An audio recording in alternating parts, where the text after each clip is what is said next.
સૂત્રોના જણાવ્યા મુજબ અમદાવાદ શહેરમાં પ્રખ્યાત વિસ્તારમાં નાગરેલ હનુમાન પાસે રાજેન્દ્ર પુલી પ્રાઇવેટ લિમિટેડમાં જય માળીનિધિ ફાઉન્ડેશન દ્વારા દાંતની તપાસનો કેમ્પ રાખવામાં આવેલ, જેમાં આજુબાજુ વિસ્તારમાંથી તથા તેના વર્કરો અંદાજે 150 થી 200 વ્યક્તિઓના દાંતની તપાસ ફ્રી નિદાન કેમ્પ રાખવામાં આવેલ હતો, જ્યાં ડેન્ટલ હોસ્પિટલના ડોક્ટર સાહેબ દ્વારા અને તેમની ટીમ સાથે 150 થી 200 વ્યક્તિઓના દાંતની તપાસ કરવામાં આવેલ હતી।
તમારું નામ અને પરિચય।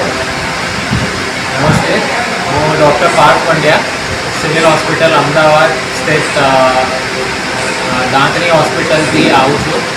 અમારા વિભાગનું નામ છે પબ્લિક હેલ્થ ડેન્ટિસ્ટ્રી। જે અમારો મુખ્ય જે ફોકસ છે એ છે મોઢાના રોગો વિશે લોકોને અવગત કરવા અને જે વ્યસનો છે વ્યસનો માટે એ લોકોને મુક્તિ માટે જે રાહ પ્રદર્શિત કરવાનું છે એ અમારો ફોકસ છે। મારી સ્પેશિયાલિટી MDS છે અને તે સાથે મારા જે બીજી સ્પેશિયાલિટી છે લેઝર અને બિહેવિયર ઉપર છે। તો અત્યારે અમારે જે પેશન્ટો અહીંયા આવ્યા છે તે અત્યારે 55 પેશન્ટ અમે જોયા છે। તેમાં ઘણા પેશન્ટોને મોઢાના અલગ અલગ રોગો છે। મુખ્ય રોગ જોવામાં આવે છે તે તમાકુના સાથે જે સંકળિત છે એ મુખ્ય રોગો છે, એટલે અમે પેશન્ટને તમાકુ મુક્તિ તરફ અમે લઈ જઈએ છીએ। બીજા હજી અમે લગભગ વધારેના 100 પેશન્ટ જેવા તો અમે એક્સપેક્ટ કરીએ છીએ।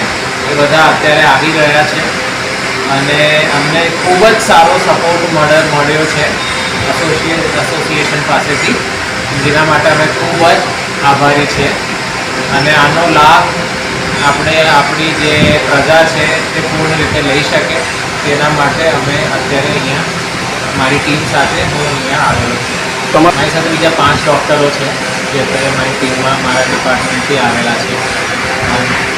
કેટલા વર્ષથી તમે આ ફિલ્ડમાં વર્ક કરી રહ્યા છો? 19 વર્ષ થયા। મુખ્યત્વે આજે ડેન્ટલના જે કેસો હોય છે તે શેના લીધે હોય છે? મેઇન એનું કારણ શું હોય છે? આમાં જે સડાનો જે કારણ જે છે જે તમાકુ ના ખાતા, આપણે ત્યાં દુર્લભ રીતે તમાકુ લોકો પુષ્કળ ખાય છે, માનસિક રીતે બધા બહુ વિચલિત હોય છે, એટલે એ બધા રોગોના લીધે લોકો તમાકુ એક ડિસ્ટ્રેક્શન, એક મગજ દૂર રાખવા માટે ખાય છે। એના લીધે કેન્સર થાય છે। જે લોકો નથી ખાતા એ લોકો ચોકલેટ ને મીઠાઈ ને એ બધું